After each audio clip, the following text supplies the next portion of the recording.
Hola, hola, hola, ¿cómo están? Feliz y bendecido día, ¿cómo andan? Espero que muy, muy bien. Bueno, acá en Buenos Aires, Argentina, estamos de feriado por fechas de carnaval, así que hoy y mañana es día no laborable, con lo cual estamos más distendidos en unas mini vacaciones para algunos. Así que bueno, voy a compartir con ustedes un poquito más del libro El ojo del yo, del doctor David Hawkins. Ya voy por el capítulo 6, vamos por el capítulo 6, vamos juntos, porque este libro yo no lo había leído antes, lo estoy leyendo por primera vez y lo estoy compartiendo a su vez con ustedes. Así que bueno, muchas gracias a los que se suman ahora, a los que lo van a ver después. Vamos a dar inicio a este capítulo 6. No sé si podré leerlo todo, ojalá que la voz me lo permita. No es muy largo, con lo cual creo que sí. Voy a hacer todo lo posible de leerlo tranquila y pausada para que mi garganta así pueda recepcionar esta lectura de modo amoroso. Vamos con el capítulo 6, que se titula La resolución del ego. A ver qué nos dice este famoso personaje. La revelación tiene lugar cuando los obstáculos que se levantan en el camino de ésta se apartan. Estos obstáculos caen por sí solo cuando se les quitan los puntos de apoyo. Y tales puntos de apoyo radican en el concepto de causa. El por qué esto es tan importante se entiende cuando vemos que creer en la causa es el principal soporte de la ilusión, consistente en sentirse un yo o ego separado, autoexistente e independiente. La causa es explícitamente dualista. Hay un esto que causa un aquello. Por tanto, existe la necesidad lógica imputada de un yo, que es la explicación y la causa del aquello de las acciones. Así, existe un pensador imaginario detrás de los pensamientos, un hacedor imaginario detrás de las acciones, un sentidor detrás de los sentimientos, un inventor detrás de las invenciones, etc. También es característica la confusión de la identidad con las acciones y las conductas, los papeles o los títulos. Esta confusión surge del error de identificación del yo, no sólo como hacedor separado, sino también al desdibujarse en la autoimagen de que uno es sus propias acciones, comportamientos, sentimientos, pensamientos, etc. Si está por ahí mi amiga Nuria, va de nuevo para ti, para mí, para todos. La creencia de que uno es de determinadas cualidades, como bueno o malo, o la propia vocación, tiene a adornar la ilusión de un hacedor separado tras las acciones, con una lista interminable de adjetivos descriptivos.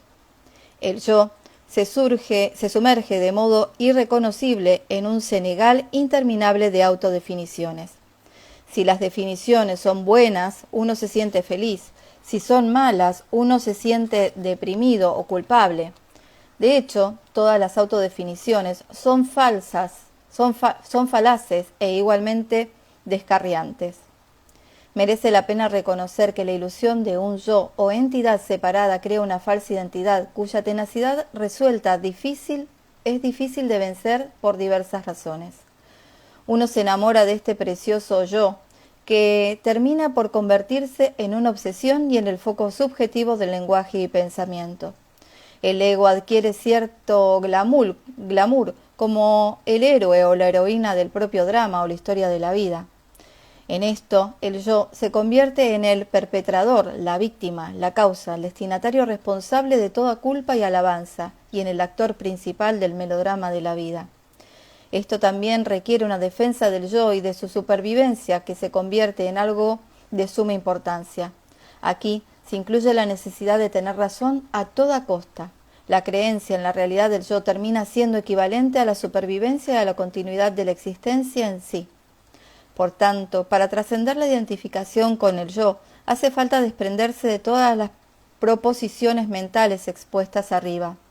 Para eso, hay que estar dispuesto a sacrificar ante Dios, por amor y humildad, todos esos rasgos y hábitos mentales, y solo se puede llegar a una humildad radical, restringiendo los pensamientos y las opiniones a su validez verificable. Esto es lo que significa estar dispuesto a desprenderse de todas las suposiciones del pensamiento. Si se insiste en ello, las vanidades desaparecen como verdades y pasan a verse como fundamento de errores. Con un último y glorioso estruendo, uno se da cuenta de que la mente no sabe, no conoce nada en realidad. Si acaso, solo conoce acerca de, pero no puede conocer realmente, porque conocer realmente significa ser eso que es conocido. Por ejemplo, conocerlo todo acerca de China no le convierte a uno en chino. Limitar la mente a lo que conoce de forma demostrable es reducirla en tamaño e influencia, de tal modo que pasa a ser sirviente de uno en vez de dueña. Se hace obvio que la mente trata en realidad con suposiciones, apariencias, acontecimientos percibidos, conclusiones no demostrables y actividades mentales, todos los cuales se identifica erróneamente con la realidad, cuando esa realidad, tal como la conceptualiza la mente, no existe. La mente tiende a ser expansiva y se atribuye a sí misma pensamientos y opiniones meritorios, pero si se examinan con atención, uno se da cuenta de que no hay ninguna opinión que valga la pena. Son todo vanidades y no tienen importancia ni mérito intrínseco. La mente de cada persona está cargada de opiniones interminables y se ven tal como son. Las opiniones no son más que actividades mentales. Sin embargo, lo más importante es que surgen del posicionamiento y lo refuerzan, y son estos posicionamientos los que traen sufrimientos incesantes. Para desprenderse de esas posiciones hay que silenciar las opiniones, y para silenciar las opiniones hay que desprenderse de los posicionamientos. También decrece el valor de la memoria al darse uno cuenta de que no solo hace lo que la mente percibe erróneamente, el presente, sino también el pasado, dado que lo que uno está recordando es realmente el registro de ilusiones pasadas. Toda acción pasada se basó en la ilusión de lo que uno pensaba que sucedía en aquel momento. Hay una profunda sabiduría en el comentario cargado de arrepentimiento de, bueno, en aquel momento parecía una buena idea. Mediante la contemplación y la meditación, la creencia en un yo imaginario como yo verdadero de uno decrece, en la medida en que uno se da cuenta de que todos los fenómenos suceden por sí solos y no solo consecuencia de un yo interior volitivo. Los fenómenos de la vida no vienen causados por nada ni nadie. Al principio puede resultar desconcertante darse cuenta de que todos los acontecimientos de la vida son interacciones impersonales y autónomas de todas las facetas de las condiciones imperantes de la naturaleza y el universo. Entre estas están las funciones corporales, las actividades mentales y el valor y la importancia que la mente da a los pensamientos y a los acontecimientos. Estas respuestas automáticas son las consecuencias impersonales de la programación previa. Al escuchar los propios pensamientos, uno se da cuenta de que lo único que está escuchando es una programación. En realidad, no hay ningún yo interior que esté causando esa corriente de conciencia.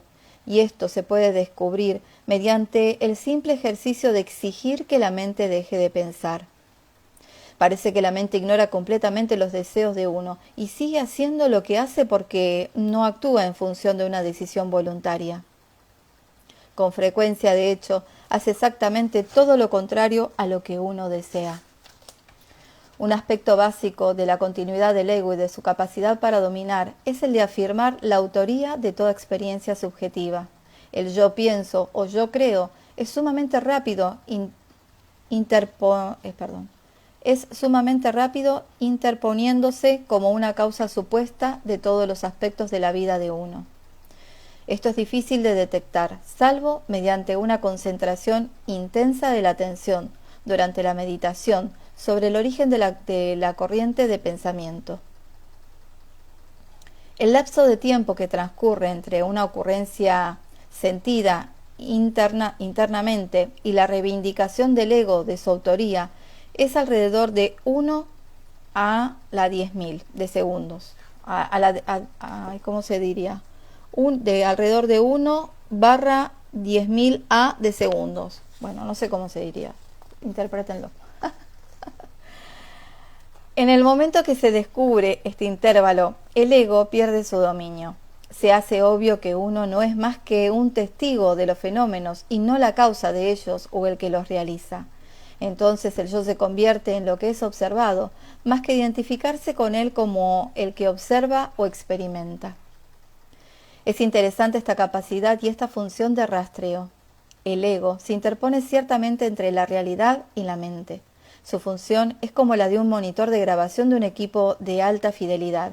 El monitor de grabación vuelve a poner el programa que acaba de ser grabado una fracción de segundos antes de su reposición. Por tanto, lo que la persona experimenta en su vida cotidiana es una reposición casi instantánea de lo que el ego acaba de grabar. En este lapso instantáneo, el ego edita de inmediato el material entrante en función de su programación previa. Así, la distorsión se genera de forma automática. Esta pantalla oscurece la realidad y la oculta a la conciencia. Una de las primeras cosas que se notan cuando se trasciende el ego es la enorme transformación de la vida en una intensa sensación de estar vivo. Uno consigue experimentar la realidad antes de que fuera distorsionada, apagada y corregida con las suposiciones. El impacto, la primera vez que se experimenta la vida cuando se presenta como realmente es abrumador. Unos instantes antes de que desaparezca la ilusión del falso yo, hay en los segundos restantes un asomo de realidad que nunca se hubiera podido imaginar. El hundimiento del aparato perceptivo del ego revela un esplendor asombroso. En esa fracción de segundo se puede sentir también una verdadera muerte, cuando los remanentes de la estructura del ego expiran junto con la creencia de que sólo él era real. En resumen, se puede decir que el ego es una recopilación de posicionamientos que se mantienen juntos gracias a la vanidad y al miedo, y que se desmontan en virtud de una humildad radical que socava su propagación. Otro de los soportes del ego es la creencia de que nuestra fuente de comprensión y supervivencia y lo que consideramos una fuente de información acerca de nosotros mismos y del mundo.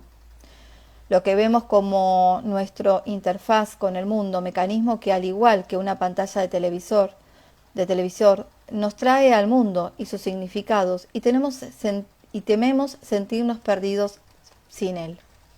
A lo largo de la vida, el ego-yo ha sido el centro de los esfuerzos de uno, de ahí que la intervención emocional en él haya sido enorme.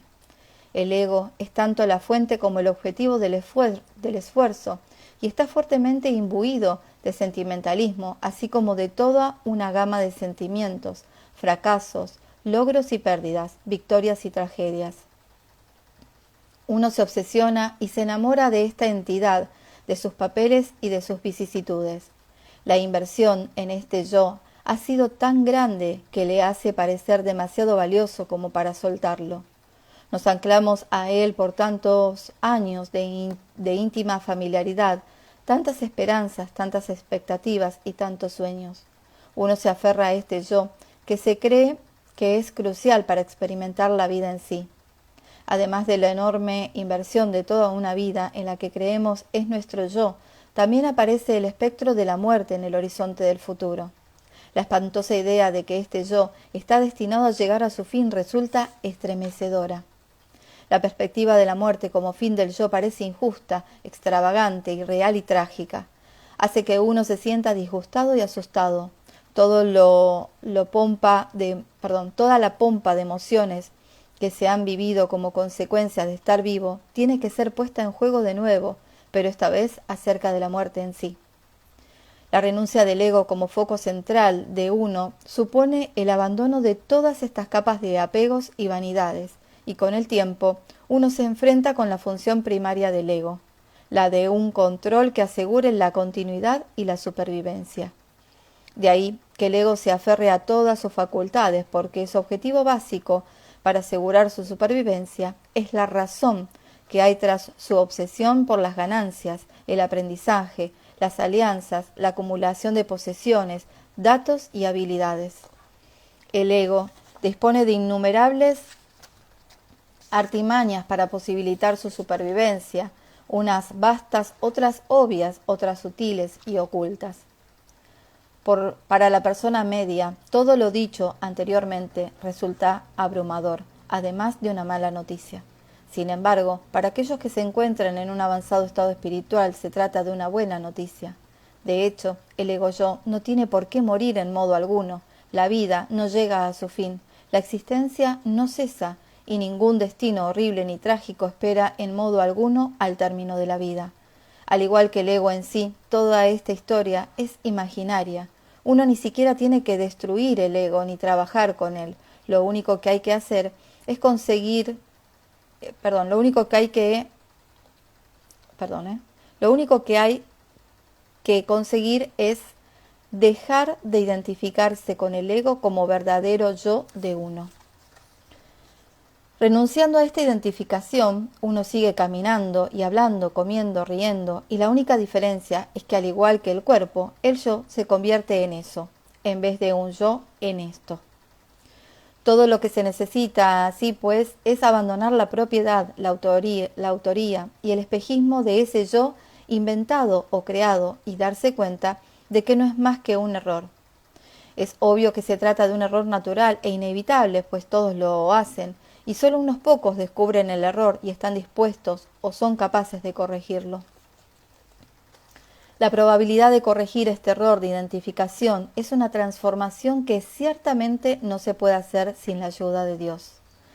Parece hacer falta mucho coraje y resolución para renunciar a lo que parece el verdadero núcleo de la existencia de uno. Al principio la perspectiva se nos antoja formidable y genera un gran temor a la pérdida. Aparece el miedo a «ya no seré yo». Se tiene miedo a perder la seguridad que proporciona aquello que nos resulta familiar. Lo familiar significa bienestar y aparece la idea subyacente de el yo es realmente todo lo que tengo. Renunciar a ese yo familiar evoca un miedo al vacío, a la no existencia o a una terrible nada. Para facilitar la transición de la identificación del yo al yo superior, conviene saber que lo menor es reemplazado por lo mayor, y así no es imposible sentir pérdida alguna. La comodidad y la seguridad propiciadas por aferrarse a la identificación con el pequeño yo son minúsculas comparadas con el descubrimiento del verdadero yo superior, pues el yo superior está mucho más cerca de la sensación de mí.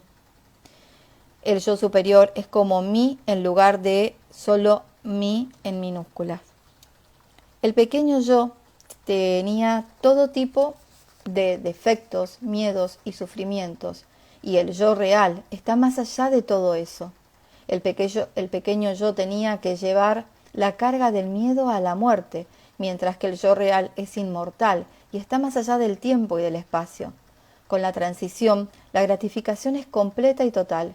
El alivio que proporciona el ver que toda una vida de miedos carecía de fundamento y era imaginaria es tan enorme que durante un tiempo... Perdón.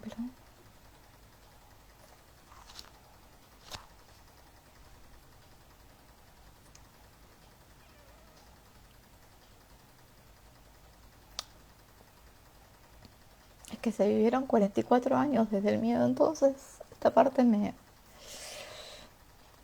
Bueno, voy a tratar de seguir. No falta tanto. Bueno, vamos de nuevo. Con la transición, la gratificación es completa y total.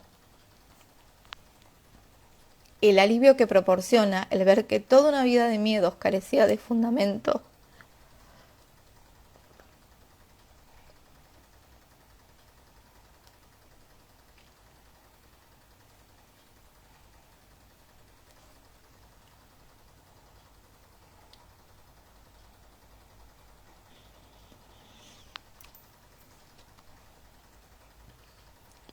y era imaginaria es tan enorme que durante un tiempo resulta difícil incluso funcionar en el mundo.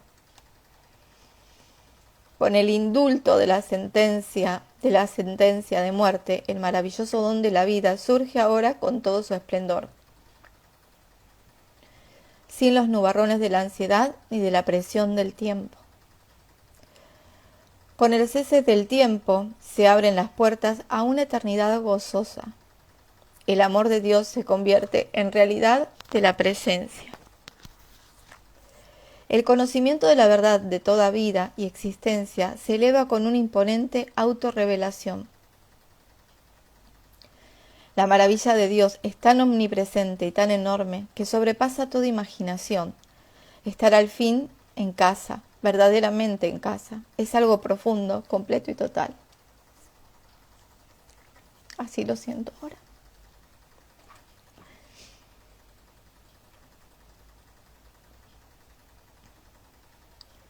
La idea de que el hombre tenga temor a Dios resulta entonces tan ridícula que parece una trágica demencia. En realidad, eso es la verdadera esencia del amor que disuelve todo temor para siempre. También parece una comedia divina la absurda ignorancia de la humanidad y al mismo tiempo se ven como inútiles e innecesarias las luchas ciegas y los sufrimientos. El amor divino es infinitamente compasivo y resulta difícil entender que la gente crea en un Dios que se disgusta y se enfada con las limitaciones de las personas. El mundo ciego del ego es una pesadilla interminable, incluso sus aparentes dones son evanescentes y huecos. El verdadero destino del hombre es darse cuenta de la verdad, de la divinidad del origen y creador de uno, que está siempre presente dentro de lo que ha sido creado y es el creador, el yo superior. Contentarse con vivir dentro de los confines del ego constituye el patético precio que hay que pagar por las raquíticas migajas que el ego devuelve a cambio de sumisión y sometimiento a él. Sus pequeñas ventajas y placeres son lastimosas, fugaces y pasajeras. Otra razón de la tenacidad del ego es su temor a Dios. Este temor se ve potenciado por la desinformación imperante acerca de la naturaleza de Dios, sobre quien en este proceso de personificación se ha proyectado todo tipo de defectos, de defectos antropomórficos que distorsionan la imaginación del hombre respecto a la naturaleza de la deidad, al igual que una gigantesca lámina de Rorschach. Las fantasías del hombre acerca de Dios se convierten, como bien dijo Freud, en el verdadero de todos los temores y espejismos del hombre. El problema de Freud escribaba en que, a pesar de tener razón, al afirmar que no existe tal Dios falso, no sospechaba que, por el contrario, sí existe un Dios verdadero, la cual da cuenta del nivel de Freud calibrado en 499. Carl Jung, uno de los psicoanalistas contemporáneos de Freud, fue más allá que éste y proclamó la verdad del espíritu humano y la validez de los valores espirituales. De ahí que en Jung estuviera calibrado en 540. Ya estaba, digamos, 540 es, es un nivel bastante elevado ya en el amor incondicional. En estas observaciones vemos con claridad la demarcación y los límites de la razón y el intelecto de la racionalidad. Para comprender la naturaleza de Dios no hay más que conocer la naturaleza del amor mismo. Conocer de verdad el amor es conocer y comprender a Dios, y conocer a Dios es comprender el amor. El último estadio en la conciencia y el conocimiento de la presencia de Dios es la paz, una paz que supone preservación y seguridad infinitas en una infinita protección. Ni siquiera es posible el sufrimiento. No hay pasado que lamentar ni futuro que temer, porque todo es conocido y siempre presente, y toda posible incertidumbre o miedo a lo desconocido se disuelve para siempre. La garantía de supervivencia es absoluta. No hay nubes en el horizonte, no hay cosas como un futuro o un instante posterior que puedan ocultar un infortuito inminente. La vida es un hoy permanente. El estado de realidad excluye cualquier causa. No hay en él ninguna relación posible entre un sujeto y un objeto. Así, no hay nombres, ni pronombres, ni adjetivos, ni verbos, ni otro, y de hecho, ni siquiera es posible relación alguna en la realidad. No es posible ni la ganancia ni la pérdida. El yo es ya, el yo superior es ya todo lo que es, y nada está incompleto. No hay nada que necesite ser conocido, y no queda ninguna pregunta. Todos los objetivos se han alcanzado por completo y todos los deseos han quedado satisfechos. El yo superior no tiene deseos y está libre de necesidades y anhelos. Lo tiene ya todo gracias al hecho lo tiene ya todo gracias al hecho de que lo es todo. Ser todo lo que es excluye toda posible carencia y no hay nada que hacer. No hay pensamientos que pensar, no hay mente con la cual preocuparse. El yo Dios Atman no tiene necesidades, no se siente complacido ni decepcionado. Ay, les pido disculpas, pero voy a sonarme la nariz. Perdón, voy a pausar un cachito.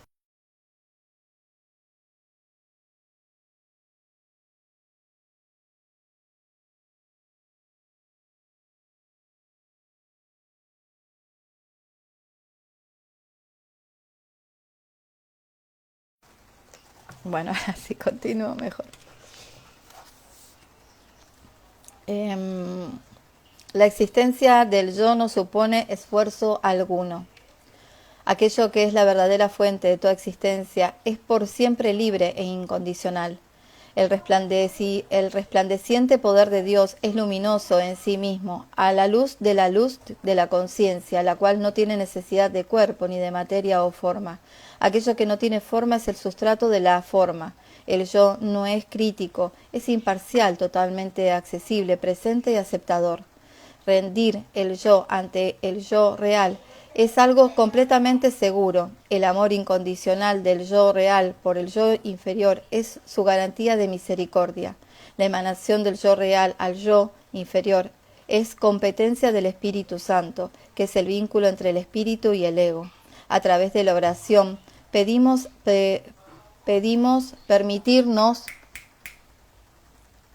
y elegimos, por medio del libre albedrío, que el Espíritu Santo sea nuestra guía, y por la gracia de Dios, la transformación hasta la iluminación se hará posible.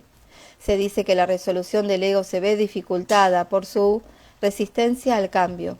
El ego no quiere cambiar ni que le cambie.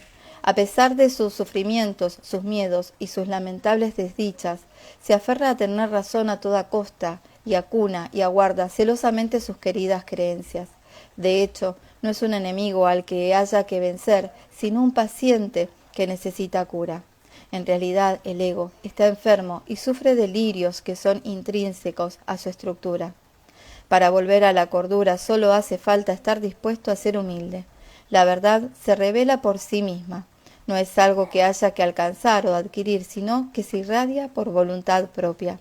La paz de Dios es profunda y absoluta. Su presencia es exquisitamente suave y absoluta. Nada queda sin ser alcanzado o sanado. Tal es la naturaleza y la calidad del amor.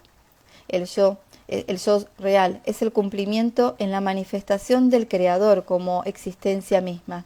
Nada existe fuera del amor de Dios. La historia de la verdad se ha contado muchas veces a lo largo de todas las épocas, pero conviene contarla de nuevo.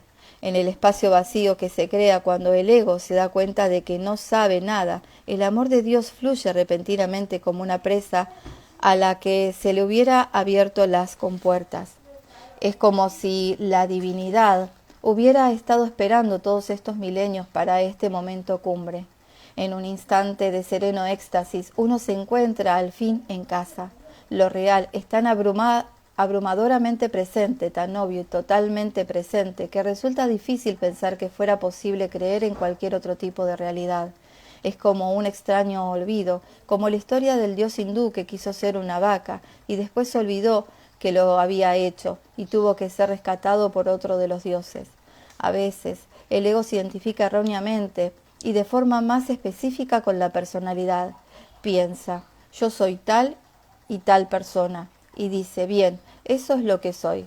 A partir de esa ilusión aparece el miedo a perder la propia personalidad si se renuncia al ego, se teme a la muerte de lo que soy.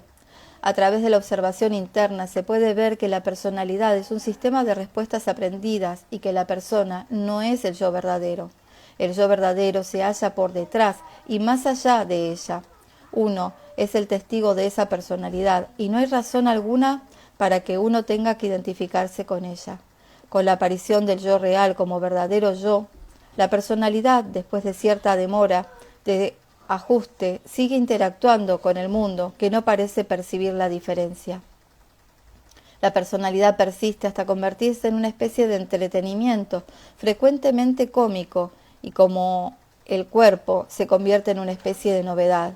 En lugar de mí, la persona se ha convertido en un eso que funciona como en su propio generador, por decirlo de alguna manera. Tiene sus hábitos, sus maneras, sus gustos y aversiones, pero estos carecen ya de verdadera importancia y no tiene consecuencia en cuanto a felicidad o desdicha. Del mismo modo, una apariencia persistente de emociones humanas ordinarias parece ir y venir, pero no tienen influencia ni poder alguno, porque las emociones ya no se identifican ni se sienten como mías. La gente en el mundo parece esperar determinadas respuestas y se molesta si éstas no se dan, de modo que, por amor, se les permite aparecer, aunque en realidad son superficiales y no tienen importancia real. Con la renuncia a identificar el yo con el ego, no resulta fácil ni natural involucrarse en los detalles del mundo, que requieren un procesamiento lineal.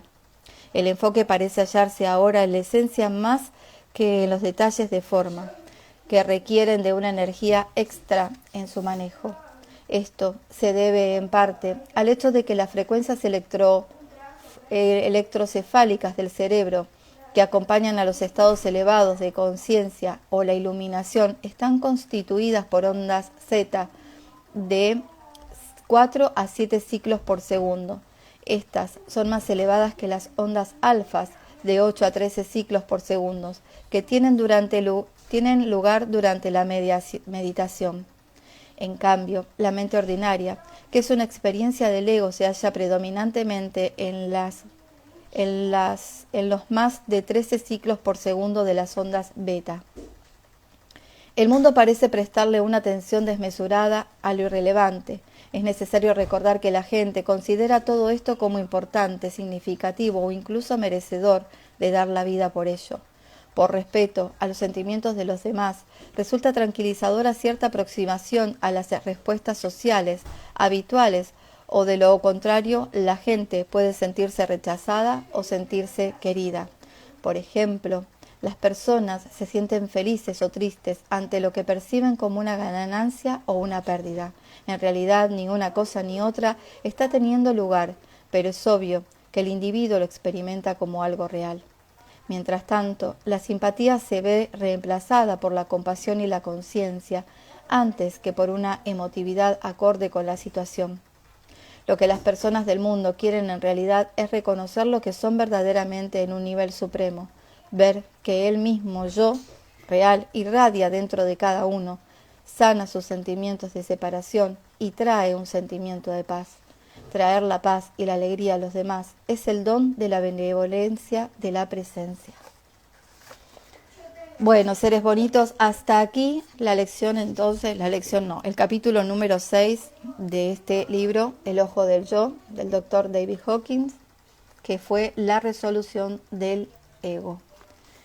Bueno, le agradezco a todos los que estuvieron acá, sean en directo o después en diferido. Le agradezco a mi garganta que me dejó leer y completar el capítulo. Agradezco también a mi emocionalidad que estuvo presente al recordar ese pasado y este presente, que es lo más importante. Así que nada, saben que mis lecturas son así, donde cuando la lectura me traza en algo profundo me lo permito.